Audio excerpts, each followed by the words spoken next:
This is Sensei Bach, the world's greatest martial arts master. And you're listening to the Slam Fam Wrestling Network. Welcome to the family.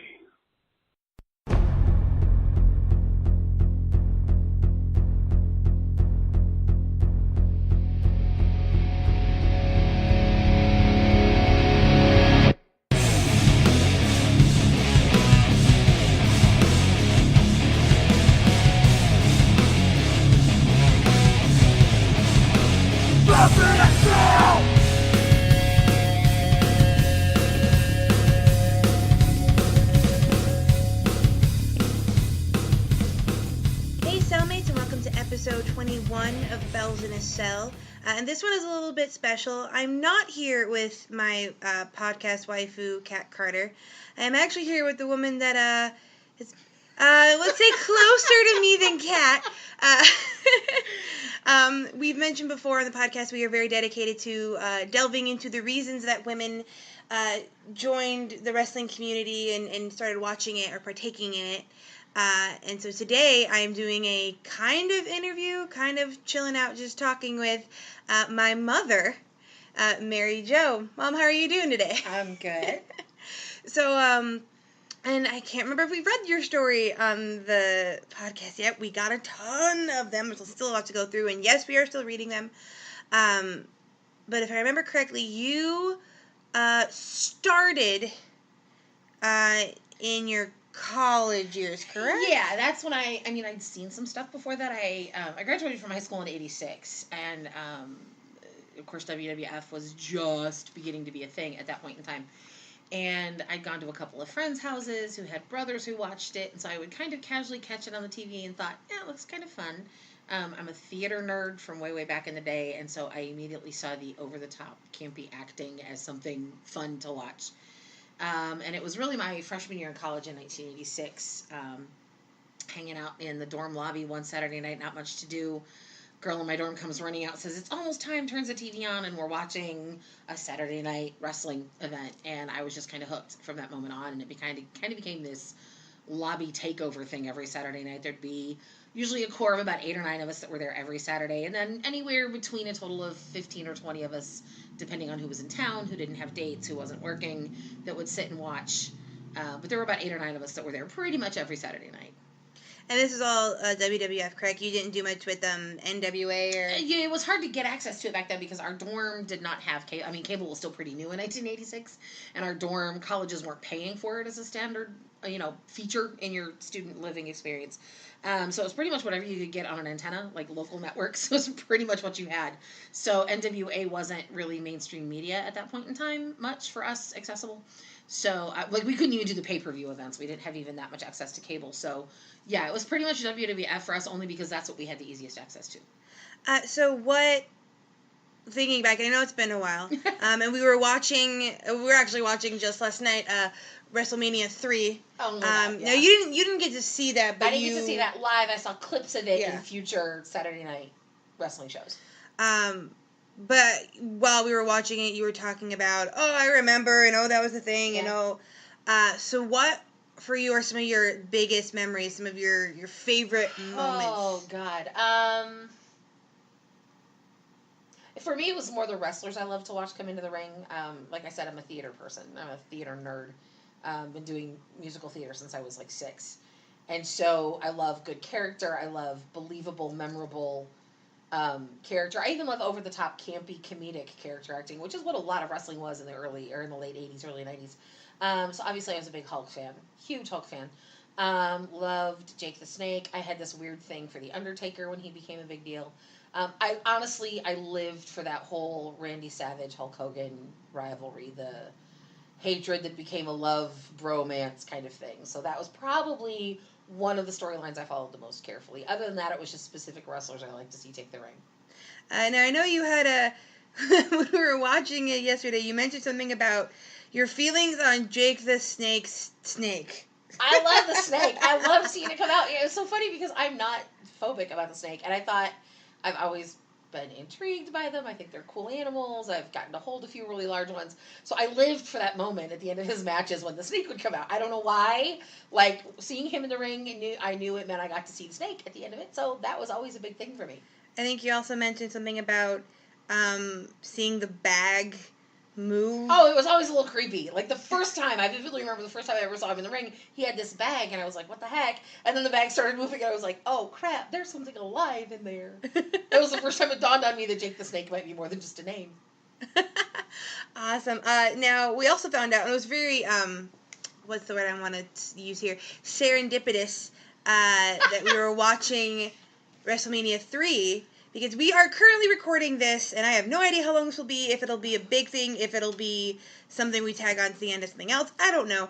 But we discovered, while watching WrestleMania 3, already intending to go to tonight's SCW, and anyone who follows the network knows that we are big SCW fans, we work for the company, we do a lot of stuff. They managed to get a certain WWE Hall of Famer to agree to go in the ring. He'd already been in town, I believe, for some Moline for some kind of cosplay con or something. And so we see for that tonight, and probably not tonight as you listen to this, but tonight as we record it, you get to see Hacksaw Jim Duggan in the ring. I got a little excited about that. The funny thing is, the timing of it was hysterical because I tweeted, excited to go to the SCW Pro Show tomorrow night. And as I'm hitting the button to send that tweet, Alex is freaking out because he's just read a tweet from SCW. And then SCW responds to me, have you seen our big announcement, in all caps? And as I'm reading that tweet, he says, Hacksaw Jim Duggan's going to be at the show tomorrow night. So I freaked out a little bit. I did a little bit of a happy dance. The funny part was that after we found that out, there was a Hacksaw Jim Duggan match. Yeah, on WrestleMania 3. So I got to watch him from, 30 years ago. And I think, will you actually, because he's wrestling and I believe doing pictures and autographs. Are you gonna? Yeah, I want to. Get the autograph, get the picture? Yeah, I want to. At least a picture. Yeah, definitely. So the big question isn't in a lot of cases what we talk about, something that I've noticed personally just from reading a lot of stories of female wrestling friends from your era, especially, 80s, more or less. So we'll get into this. What made you stop? Like, you were watching it every Saturday night, and then you kind of, by the time I was born, you weren't really doing it at all. No, I'm not gonna lie. When I know there are all these official names for all of the eras and ages and phases and stages of WWF, but when things started to take this really dark turn and everything became a little on the raunchier side, and wrestling seemed to be catering to this, I hate to say it, but friends of mine, the friends of mine the girls who would sit in the dorm with me, and because it was an all-girl audience sitting in our dorm lobby watching this, we would talk about it, that it seemed like WWF started catering to this sort of douchebag fan base. Like, guys who were total jerks and, no moral compass or whatever, and it sort of lost its appeal because I don't think I ever believed it was real. I don't think I ever believed, I'm an intelligent person, and you look at some of those hits that those guys take, and you're like, if you took that full on, if that was legitimately, he jumped from 6 feet up in the air and drove his elbow into your throat, your larynx is crushed. Come on, Yeah. I don't think I ever bought that the entire thing was real, but I loved the fun over the top. Hulk Hogan, he's done some acting outside of WWF. That was a good actor, but in the ring, he was a total over the top ham. But when it became this sort of slightly less PG, less family appropriate era, it just sort of lost its appeal for me, because part of the fun was those over the top characters and the heels that weren't like Honky Tonk Man, who was supposed to be a heel, but he was bad at even being a heel, like he was just sort of a joke. We took this turn into, let's cater to the lowest common denominator in our fan base, and it lost its appeal. It ceased to be as much fun because it was like, how inappropriate can we be, and how do we best that in the next show? So it just kind of lost a lot of its appeal for me. I'm not gonna lie, I'm laughing to myself as you're saying this, because obviously you've only just started getting back into wrestling, and you've not exactly dove in with the same eagerness that you once had for it, but the Attitude Era is seen by a lot of people, especially around my age, mid-20s to mid-30s, as like the era, the golden era, nothing has been as good since type of era. And I get that, because some really, I mean, and the crazy thing is some really good wrestlers came out of that era, but they didn't seem to care about other parts of their demographic. Like, we don't care if you don't like this, we don't care if you like the attitude, we don't care if you like the language, we're not looking to keep you on as a fan. And I have, I didn't watch it religiously when you were a kid, but I have occasionally stopped on a show and watched it from time to time for nostalgia's sake. I've kept up a little bit with who the wrestlers are and where the belts have gone and who's the champion when, and so I haven't been completely out of the loop, but yeah, definitely not the weekly I must watch fandom that it was when I was in my first couple years of college. Were you keeping track when the butterfly belt was the thing? I heard about it, but it just, that whole thing was weird. It just was odd. The divas, yeah. Have you ever, and I don't know if you have, watched any bit of, how many reality shows do they have around it now? Way too many. Total Divas, Total Bellas, Miz and the Misses. I will actually want to be watching that one. I don't know if you've known anything about the Miz and his wife, Maurice. A little bit, but not both much. Professional wrestlers, yeah. and it's just... I mean, I knew that. I knew they were both wrestlers. That's about all I knew. So, you have, while you've been keeping up with it sporadically over the course of the years, I mean, I don't ever remember being in the room when you watching it. It I wasn't don't remember much. Being there. So, you've only recently gotten back into it, to buying wrestling merch, to all of that stuff. So, why don't you... obviously, I could tell the story, but I think it's cooler from coming from your point of view. I wanted to tell the story how you've gotten back into wrestling. Well, honestly, I think it's largely your interest has rekindled mine. I do think it's funny that the first time I ever met Alex, you brought him into town to go see a show. We were going to go see something, one of your siblings was in Dogfight. Yes. So you guys came into town to see Dogfight. We took you guys out. The show Dogfight, not a dogfight. No. A musical called Dogfight, not legitimate dog fighting. Sorry, clarify. We went out to dinner, and Alex and I got to talking about the old school days, my days of wrestling, and I looked over halfway through the conversation, and you and your dad were just kind of staring at the two of us like we were these oddities in a sideshow somewhere. So yeah, I think I honestly, as much as I enjoyed watching WWF shows, there is something about being ringside in an indie that's just fun. Watching it up close and personal like that, and watching some of these fighters work the different circuits and work the different indies and try to establish a name for themselves has been kind of fun. But a lot of it is because you started dating and got engaged to a guy who's really into it, and so you got into it, which sort of rekindled my interest in it. So I was actually surprised. Dad is not very involved. I don't think he was back then. No. But even he knew when we said Hacksaw Jim Duggan. Oh, yeah. Even he knew. Even he was impressed. Yeah, that name was there. Yeah. So you've seen several SCW shows. Several. Yeah. Well, you've seen one in Dubuque, one in Walcott, couple in Walcott. This will be your third in Walcott, I think. Second in Walcott. Oh, second. I know words. And then you've also seen 3XW in Des Moines. So rather than talking about the person as a whole, let's see. So who are some of your new favorites? You were gonna ask me that, man. And be warned, some of the SCW guys in 3X actually listen to this. I know, so I might have leaving somebody out and hurt somebody's feelings. We got time. We've only been at this for like 13 minutes. We can spend some time. Obviously, I'm a Manders fan. Chainsaw King. He's my boy. Also read the first of his 2 books. I'm on the way to reading the second. I am a fan of, and I hate to say this because I probably shouldn't be a fan of a heel, but JT Energy, I gotta give him. Is it the dancing? It's the dancing. I hate to say it. I hate to admit it. I'm a little ashamed of myself, but it's the dancing.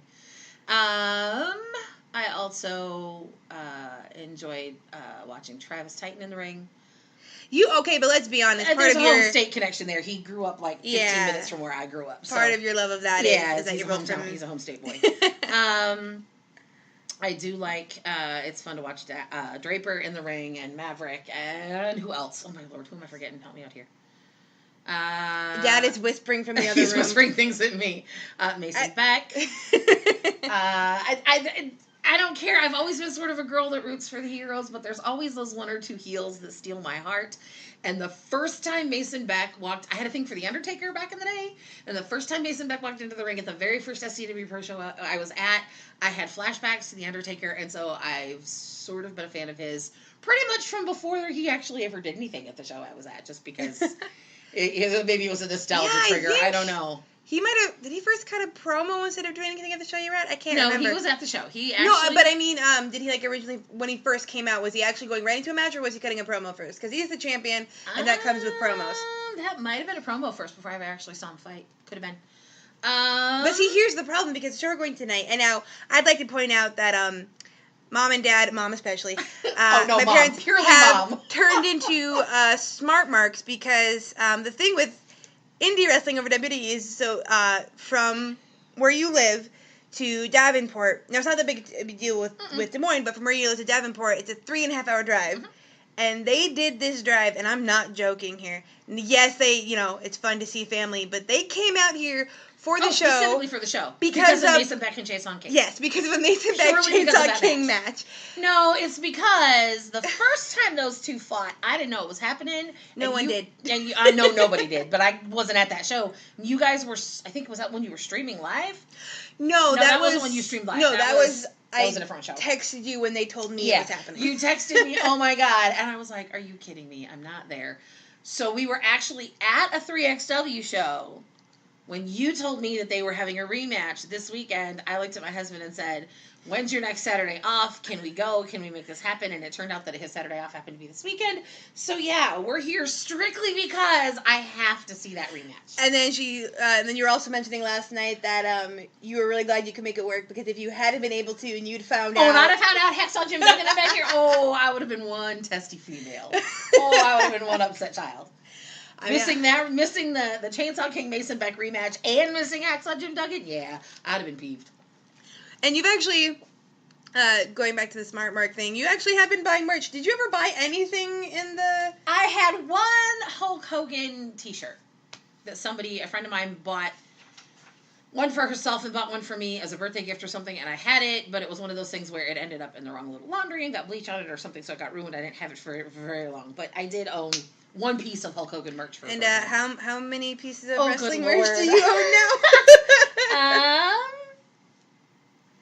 I own, oh good lord, probably half a dozen t-shirts from about 4 or 5 different. Let's see, Manders. I have a couple of Manders shirts. I have a back shirt. It's not technically his wrestling shirt, but it is one that Chainsaw designed. I have a Titan shirt. I have a JT Energy shirt.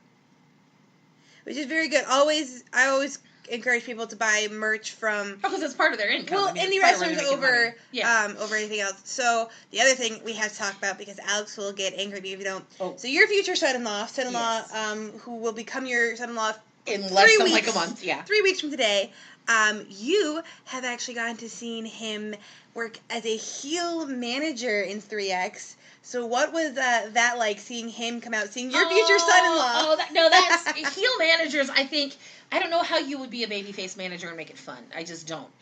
Heel manager is where it's at. I mean, as much as like we quote unquote hated the heel managers back in the 80s, they were some of the best parts of the storyline. Yeah, because you were watching when Bobby the Brain Heenan Bobby the Brain Heenan was a big deal. And I'm blanking on his name. He was Mr. Fuji? Well, Mr. Fuji too. What you were saying Mr. Fuji the other day. Even in the 80s when we weren't necessarily as racial diversity aware as we are now, even we knew then that Fuji was kind of a racist stereotype. Made us all a little uncomfortable. Oh crap, he was Honky Tonk Man's manager. Oh yeah, Hart. He was probably one of my favorite heel managers. He was just a dork. But he was funny. I mean, he was this overblown, good old Southern boy. So the heel managers are always more fun to play. But knowing that this dude is about to be my son-in-law, it's a lot of fun to heckle him. I will heckle the daylights out of him when he's in the ring as the 7-star mind because I know him and because I know he'll take it from me. But yeah, I'll heckle. And I think you were particularly amused at the part where because the storyline going on in 3X currently is that the 7-star mind, Alex McCarthy, head of the 7-Star Mind Academy, very much wants... He wants Steve Manners on his slate, and Manners isn't having it, which I believe was probably one of your favorite parts of that Alex wanted. Yeah, I thought that was The funny. Hawkeye. Then he's chasing Manders around. He wants the Hawkeye on his slate of wrestlers, and I just that amuses me. It makes me giggle every time, because every time we're 3XW and Manders is fighting, 7-Star Mind finds a way to weasel his way out to the ringside, and then Manders is like, "Go away, I don't want you here." Cracks me up. I love it. And you've actually you've also gotten to see, well, it's probably a little bit harder for me, but you've gotten to see me commentate. Mm-hmm. And again, I've done commentary once for SCW that was live over the house, which that was the one that was live streamed that you watched. Mm-hmm. Probably would not do it again soon. Doing it live is scary, nerve-wracking. But I know whenever you come to 3X, you always sit as close to the commentary table as you get. So what's that like, seeing one of your own children involved? I think any parent will tell you that when there's something that you loved, because I was a little bit younger than you, but right around your age when I was a fan. Because even when you guys were little, your dad was working a job that had him in bed by 7 p.m. So still, there were times you'd all be tucked in bed, and I'm sitting in the living room watching wrestling on Saturday nights just because. There's something about a child enjoying something a child of yours enjoying something that you enjoyed that is this kind of cool connection for a parent. So that's fun. When extended family finds out that you're into this, some of my extended family are like, really? She's sort of the headier, more intellectual, like she's got her master's degree in history and museum studies. And I'm like, yeah, but she also loves a really good storyline, and she loves drama, and she loves character development, and she is a writer. So this whole storyline plot thing in wrestling is what appeals to her, and I know that. But yeah, it's always cool. Any parent will tell you that. It's always cool when one of your kids becomes a fan of or involved in or develops a liking for something that you yourself enjoyed or still enjoy. So we talked about like some nicer, lighter stuff. So we're gonna get to a little bit of serious stuff. And again, you've told me some stories about stuff, and you mentioned that the Attitude Era was kind of the driving away point because it just seemed like they didn't care about you or my particular part of the fan base. But you also mentioned that there were some gender stereotypes or gender assumptions about gender that you faced being a wrestling fan, even when wrestling was a family-friendly, quote-unquote, thing. My favorite 2 questions when I was in college, and the first one made absolutely no sense to me, because there were like 15 of us girls sitting around, and one of the girls in our dorm who wasn't into wrestling came in and sat down, and she went, "So are all of you gay or what?" And one of the girls in our group looked at her and said, "We're sitting here watching half-dressed, oiled-up men, very muscular, well-developed men, grab at each other in the ring. What on earth makes you think that we like girls?" And but there was this, that was the first time I heard the question, but not the last time. For some reason, there was this perception that women wrestling fans must be gay, which is never made any sense to me. The other one that probably offended us more, though, was occasionally guys that were friends of ours, or guys, like 1 or 2 of us would be dating. I was engaged by February of my freshman year, but he worked most Saturday nights, so he was never there, which is why I hung out in the dorm with my friends. But guys would come over and watch with us, and these girls, again, who weren't into wrestling, were like, "Okay, so the guys have noticed that you like wrestling, so why don't you go watch wrestling at their dorm?" Like, we were doing it to catch men. Like, we were watching. If we had wanted to watch wrestling to catch men, we'd have gone to the men's dorms, because this was a small Christian college. There were no co-ed dorms. There were no TVs in the bedrooms. So if we'd have wanted to catch boys, if we'd have wanted boys to see us watching wrestling, we'd have gone to their dorms to watch wrestling. We were watching it in our dorm because we wanted to watch wrestling. And so there was this image among a lot of people, and even some guys, that thought we were doing it to try to be more appealing to men, which was kind of dumb. The other one that tends to be, when people found out that I've been a wrestling fan off and on throughout my life, I get this, really? From adults my own age, because there's still, even in this day and age, is sort of this perception that if you're a wrestling fan, you must be borderline white trash, which is still kind of dumb. I don't get it, but whatever. But yeah, it was funny that in my 20s, people assumed that either I was gay or must be trying to catch a man, because it was impossible for some people to believe that a woman could just legitimately enjoy watching the matches just because she enjoyed it. There had to be an agenda. Yeah. So I've heard from I've read from some other women who have sent in their stories that the perception, not only from your peers, but from other adults around you. And you mentioned that our extended family, i.e., my grandparents and aunts and uncles, your parents and siblings, are kind of weirded out by it. Did they know / what was their reaction to you watching wrestling back then? They knew. My dad, ironically, my dad is probably the least surprised for me or for you of any of the family. Only because he's also, I mean, he's where I get my theater love from. He's very aware of the storyline and the not entirely altogether authentically unpredictable, the outcomes aren't necessarily as unpredictable as some people want to believe. So he wasn't at all surprised. And my dad's the kind of guy to be like, why? Tell me why you're interested in this. So when he found out, I said something about watching a wrestling show, and he goes, really? I'm like, oh yeah, every Saturday night. And he asked me why, and I said, the characters are really well developed. The plot lines are really intriguing. They keep you coming back week to week wanting to know what's going to happen. He goes, so your theater nerd self is intrigued. I went, yeah. And he went, oh, okay, that's fair. And same thing with you, because when he found out you were into wrestling, he kind of went the whole she's a writer, so the storyline thing, yeah, okay. So having talked to me and understood my motivation, he kind of already assumed what yours was. So your grandfather, my father, was the least surprised of it by anybody in the family. Okay, but how did Grandma? She was surprised, but I think once she understood where I was coming from, she got it. I'm weirdly blessed that my parents may not always share my interest in things, but when I had an interest in something that wasn't necessarily illegal or harmful, they were like, oh, okay, it makes you happy, yeah, do it. You know what I'm saying? But you're saying that your grandma, grandpa, and your siblings, your family never really... I never really got any... My father's only thing was, so help me God, if you become a fan of boxing, we're going to have a problem. And I said, no, boxing is dumb. Wait, why boxing? Why was boxing And I grew up in a household where my father would say, it amazes me that you can take two men that would get arrested for doing what they're doing on the street corner, but you put them in a ring and you get promoters involved and you sell pay-per-view subscriptions, and suddenly it's a sport. He's been, my father's a big sports fan, and he watches a lot of things. Very much a Renaissance man, because he'll go to a football game one night and the symphony the next night and love them both equally. But he never understood boxing as a sport because it literally is so damaging. I mean, Muhammad Ali is suffering all sorts of health complications now because of what he put his body through. And legitimately, if you took those two men out of the ring and you stuck them on a street corner with a little bit of liquor in them from the local bar, they'd get arrested. But when you put them in a ring with referees and pay-per-view endorsements, suddenly it's a sport. So that was kind of the joke, is I can be a wrestling fan as long as I never became a boxing fan, and that was never a danger because I've never been intrigued by boxing. So I guess I'm not saying you've ever asked him, but like, how would he feel about like the MMA or the UFC today?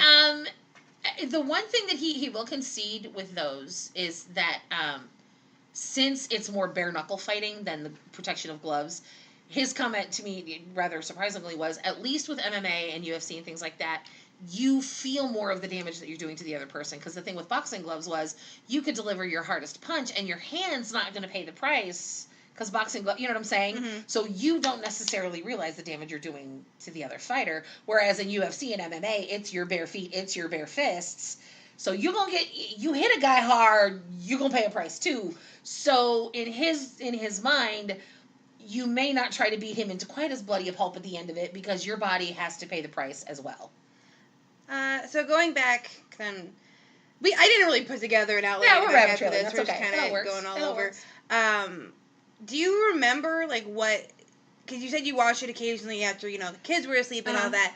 Do you ever remember having a moment of, okay, I'm done watching this, bye? No, not really. I think a lot of it was, some of it was, during that era, a lot of what was happening in WWF, if you kids had even been interested, I don't know that I could have in good conscience let you watch some of it, with some of the language that was happening and things. But when you become a parent, there are times when, oh, this thing is on for the kids, or we've got this activity to go to, or we've got, and sometimes, with 4 children born in just under 5 years, I had so much going on during the week that Saturday was get the laundry done and get this done and run that errand. And so by the time it rolled around to where there would have been wrestling to watch, I was too tired to focus. So it's not that I ever intentionally said I'm done. Life changed, priorities changed, things shifted, and I had to make choices based on the content of what was on the shows as well. With children in the house that had, impressionable young minds, and, well, why can't I say that word? Because the guy on the wrestling show said that word. I know. So, yeah, some of it was simply trying to make wise choices with small children in the house, too. So, we talked about before last night that, because I don't know that did you know beforehand that the network was a thing, that the WWE had, like a legit streaming service? I think I knew it, but I hadn't investigated it much on my own at that point in time. So now, and the big thing with the network is you still, if you want to watch the full Raw, the full 3 hours, you still have to go to TV, and same with SmackDown. However, 205 Live on Tuesday nights and NXT on Wednesday nights are both on the service. They're both part of the monthly subscription. So, because I believe you said you don't have TV around anymore. We right? don't have direct TV at all anymore. We're all streaming. Well, we have a little, I don't remember what it's called. It's enough direct TV that my husband can get his like NFL Sunday ticket to watch his Detroit Lions since we don't live in Michigan anymore. But everything I watch, I use streaming services for. But the big question here being, would you go back to watching Margaret Adelle? Of course, nothing's on Saturday nights anymore. Right. Nothing's on Saturday. It's all Monday, Tuesday, Wednesday, and then Sunday nights for the pay-per-views. Yeah. And see, my big challenge now is so much of my work life is tied up in theater that Monday and Tuesday are like prime rehearsal nights. So I don't ever get to watch anything that's on TV on Monday and Tuesday nights anyway. Monday, Tuesday, Thursday are usually shot for me. So it's something I could see myself going back to watching or trying to catch on streaming services or things like that. I'm an empty nester now, which totally has changed where my priorities and obligations lie because all of my kids still live in state. They're all a reasonable drive away to visit. One of them lives in the same town I do. There are grandbabies to visit and spoil and all that kind of stuff. Yes, the second one just came. I know. I get to see the second one tomorrow for the first time. But one lives in town. So it's definitely, I'm at that phase of life where I've realized, now I really can focus on the stuff I like again, and I can let that be a priority in my viewing and in my spare time and in my leisure time. Because, like I said, when you're a mom with 4 kids, and I had 4 very active kids. There was band and choir and theater stuff and community theater stuff and jobs before there were driver's licenses. And so a lot of your life gets wrapped up in making sure that the kids' stuff is taken care of and handled. So by the time you get a few minutes of leisure time, you're like, well, I should fold that load of laundry that's been sitting there for 2 days. So now that I'm an empty nester, I can start to, what were the things I loved before I was a wife and a kid, or a wife and a mother? What were the things I loved before those were priorities in my life? So as an empty nester, I can sort of start to reinvest in those things that I loved. But honestly, I'm enjoying the connection to 2 local indies so much that I don't know how much of the big name stuff I need, because it's a whole lot more fun to go to the stuff locally, to drive down to Des Moines for a night and catch a live show with 3XW, or take a weekend and come over here and watch SCW Pro. I think it's actually, I'm enjoying it maybe more than I enjoyed sitting in a dorm lounge and watching a televised production of performers I would, of competitors I would never get to see in person, when I've seen some of my current favorite fighters multiple times in person. So the other thing I wanted to bring up, because the style of wrestling on the indies, since you are focusing on the indies, now the level of indies that you're watching currently tend to be the same bout of family friendliness, as they tend to be very similar to WWE. I know SCW specifically has made a point of appealing to kids. SCW, for anyone who's listened, whoever wants to know more about SCW, and of course I know some of you listening know, for any fangirl that doesn't know, that's the promotion that Tyler Black, a.k.a. Seth Rollins, came up through. But we've interviewed a couple people who were there since the beginning that said that it used to be not family friendly. So would you ever be interested in looking into the bigger indies? And it's a different style. It's basically a lot of less storyline in some cases, but a lot more. I mean, they're doing a lot more today than they were in the 80s. They're doing a lot more what we like to lovingly call flippy shit. Lovingly call flippy shit. Because it's impressive when you see it. And of course you've seen some of the I've seen some of the flippy shit. I think that let me put it this way, that scramble match at the 3XW show, that's a standard indie scramble match where 5 different guys fly over the top rope. Yeah. That's it. And well, you're farther from Chicago than we are here, but would you ever want to go to one of those bigger name indies to possibly see someone that might one day end up on WWE? Why not? Why wouldn't I? I've been a baseball fan all my life, and at least once every summer from the time I was like at the end of my 3rd grade year on, we went to a Detroit Tigers game, and we lived, a decent drive from Tiger Stadium, or Comerica Park as it would eventually become. But I equally enjoyed, I've seen literally every farm team connected to the Tigers almost every farm team. There's one I think I've missed in Florida. But we lived in West Michigan for a while, and the West Michigan Whitecaps are our farm team for the Tigers. When we lived in Erie, Pennsylvania, we got to see Justin Verlander. Yeah. Before he was anybody in Major League Baseball, he was pitching for the Seawolves in Erie. So yeah, there is something fun about going to some of those intermediate levels and then when they get to the bigs, go, hey, I watched you. So yeah, it's definitely fun to go to those indie feds and see them before they're somebody big. I definitely was just because I've actually gotten to see a couple people live that are currently in NXT. Bobby Fish being the big one. You had to see a picture of this man. He has the most fantastic. He had the most fantastic curly Q mustache. Fun. Of anyone. Like the old handlebar. Yes, like okay. super curly. Yeah. And I got to see him. So when he made his NXT debut, I was like posting a selfie of myself with him to Twitter because I had it. Are you very? Because I know you follow Slam Fam. You follow. You know. My God, my Twitter is so full of wrestlers. It's not even like my Twitter feed is mostly wrestlers and authors. That's my nerd level on wrestlers, authors, and independent singer-songwriters. Literally my three interests in life. So yeah, I follow so many individual wrestlers. I follow Slam Fam. I follow Bells in the Cell. I follow 3XW and SCW, and I follow more wrestlers than I named in the ones that I like to watch wrestle. So I follow a lot of the SCW wrestlers, especially on Twitter, on social media. Do you feel very clued in then? Because I know and I know wrestling Twitter, especially as a woman, can get assholery. yeah, but so can life, and it is a thing. So yeah, it doesn't. I feel fairly clued in, especially where SCW is concerned. I've seen more SCW shows, and a lot of the wrestlers I love to watch in SCW have done the 3XW shows I've seen. Mm-hmm. So I'm less clued in on 3XW. I'm still learning who some of those wrestlers are and feeling my way around that fed. But yeah, it's fun. Like I said, most of my Twitter, and the sad thing is, this is even my personal Twitter feed, is literally mostly authors, public figures who I find humorous and I think have a good sense of humor, or their tweets are worth reading and aren't always political rants. But it's wrestlers, authors, singer-songwriters, and then a handful of celebrities that I think are funny. So it's really my entire entire Twitter feed. Well, so I'm going to say, if you're going to get back into it, get back into watching, I definitely would suggest NXT. Only because some of the storylines that the main roster has done in the past couple months have not been that great. They took two, and I know you probably wouldn't know them. AJ Styles has been around for a while, but he was mostly indies. So even when you were sporadically watching only WWE, you probably wouldn't have caught him.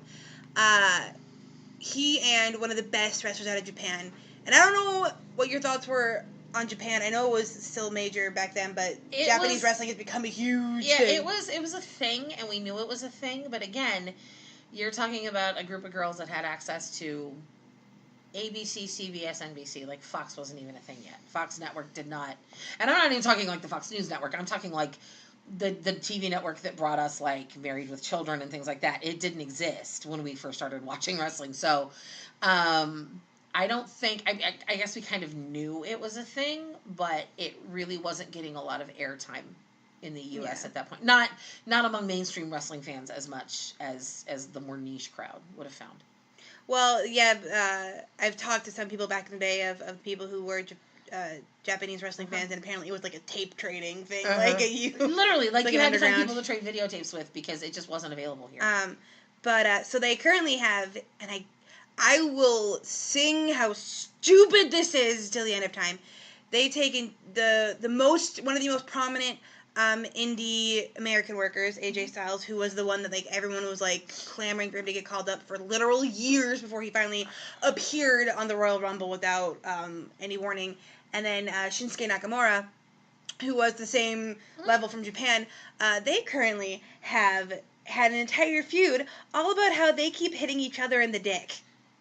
That is the crux, and I will sing how stupid that is that you took two of the best wrestlers in the literal world and gave them that the focus of their feud. My God. Well, and it was an issue because so you know how the Royal Rumble works. You know how that whole setup. Yeah. So I believe Styles was champion Uh-huh. when Nakamura won the Rumble. So everyone's like, we get Styles Nakamura. Right. And then this is what it becomes. So it's kind of a slap in the face. Yeah, that's a bad choice. It really is kind of a slap in the face to your fans. Your fans could have handled a more complicated... I mean, give them a feud, yes. Come up with a reason for a feud, but there's so many... Have Styles make some sort of awful racist, I don't know that would fly today, actually. But you know what I'm saying? Like, have him make some sort of racially insensitive comment about Nakamura's upbringing and let that be the reason for the feud. Actually, I don't know. I'm thinking back because we don't keep as much. If I remember correctly, because seriously, I think Nakamura might be the racist one in that.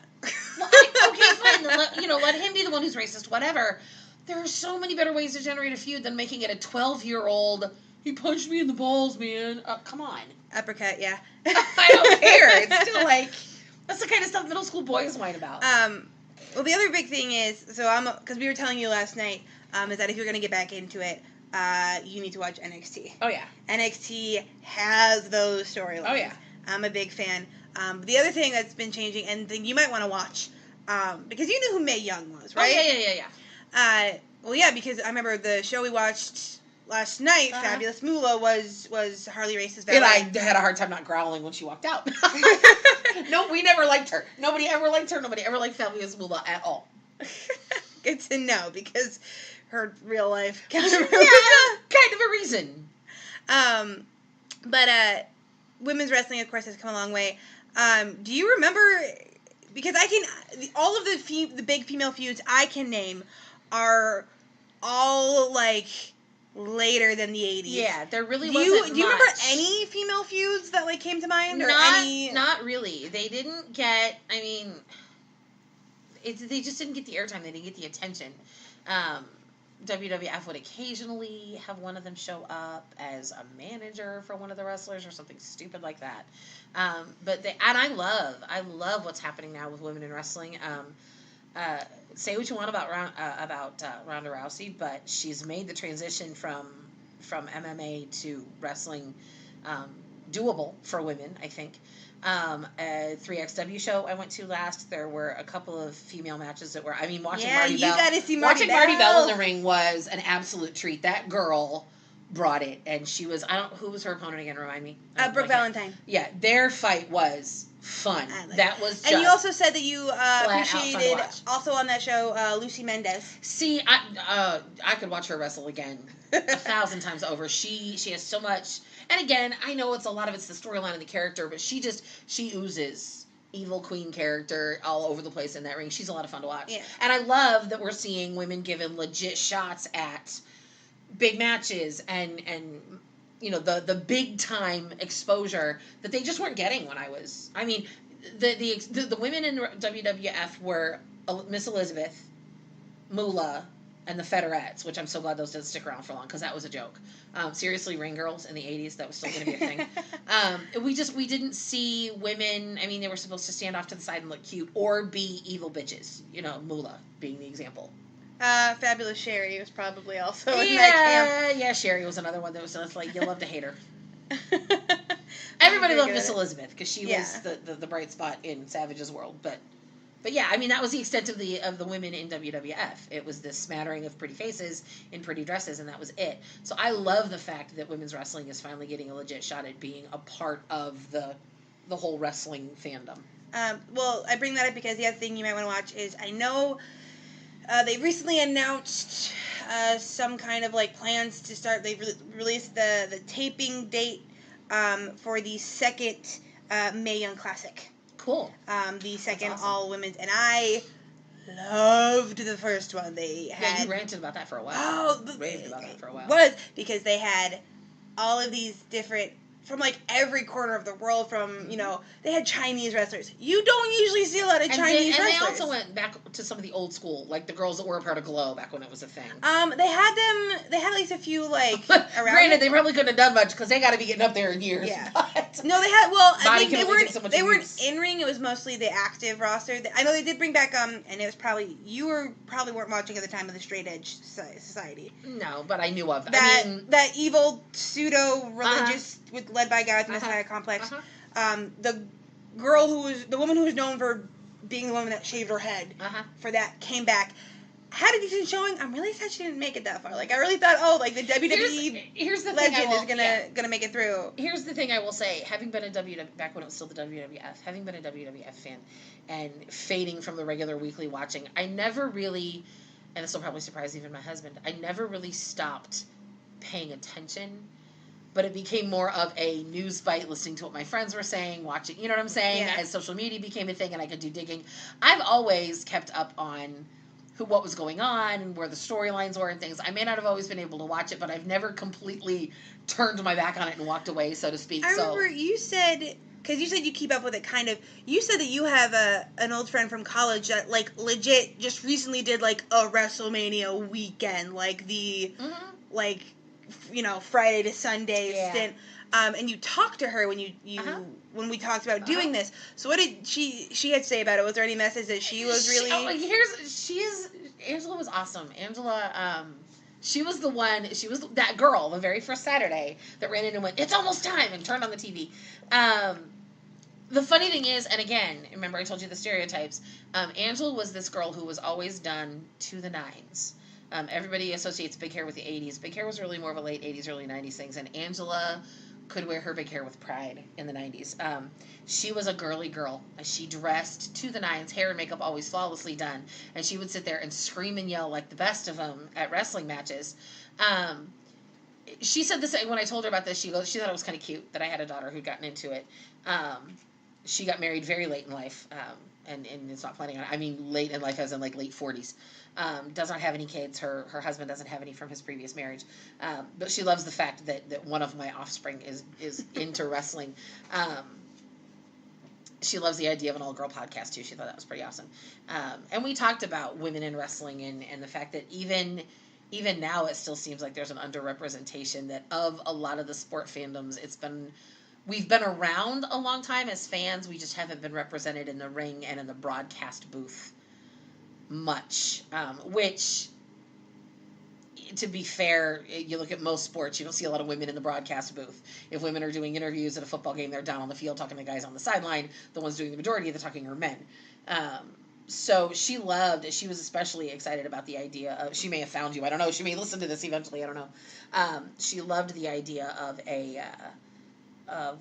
an all-girl podcast, an all-girl wrestling podcast, where women's voices and women's perspective on wrestling are finally being heard, because simple fact, a woman's perspective on wrestling is going to be different than a man's. It just flat out is. We're wired differently. We're built differently from the genetic level up.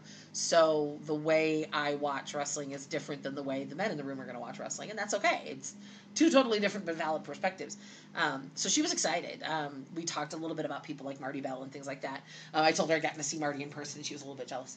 Well, yeah, because Marty Bell was on the first Mae Young. Right. So and we talked about the Mae Young Classic, and we talked about things like that. She was actually the one that told me she'd heard rumors they were getting ready to do a second. So, but yeah, she's still a fan, and I mean, we've been out of high school for 32 years, so it's coming close to being out of high school or out of college for 25, 30. Yeah. And she's still hanging in there with her fandom. With the fandom. She will admit to having not watched as much during the Attitude Era, but she stuck around more faithfully than I did. All right. This has been a lot of fun. But unfortunately, we do have other stuff to get ready to do today because we got that show. I know you're. Show tonight. You're excited. You're excited for Hacksaw, and so if you're watching this a little bit later, just like check the social media. You'll probably see pictures on Slam Fam or that kind of stuff. So where can they find you online? Online, I'm on Instagram. I'm on Twitter. It's I think it's all Mama Laup for most of it. MJ Laup on Twitter. MJ Laup on Twitter. Mama Laup on Instagram. LAUPP for anyone wondering. Yep. All right. You can follow Bells in a Cell at Bells in a Cell on Twitter, debating whether or not to get an Instagram. Be sure to follow Slam Fam Wrestling. It is Slam Fam WREST on Twitter, Slam Fam Wrestling on Instagram. I am usually manning the Bells in a Cell Twitter, and usually if it's an actual shot of actual wrestling happening on the Instagram, it is me. I've been told I am very good at getting short video snippets up there. Or if you want to follow me personally to learn about me desperately attempting to get some manuscripts published. You can follow me at Margaret_Adelle, Adelle. We will be coming back next time with Miss Kat Carter for some more fun stuff.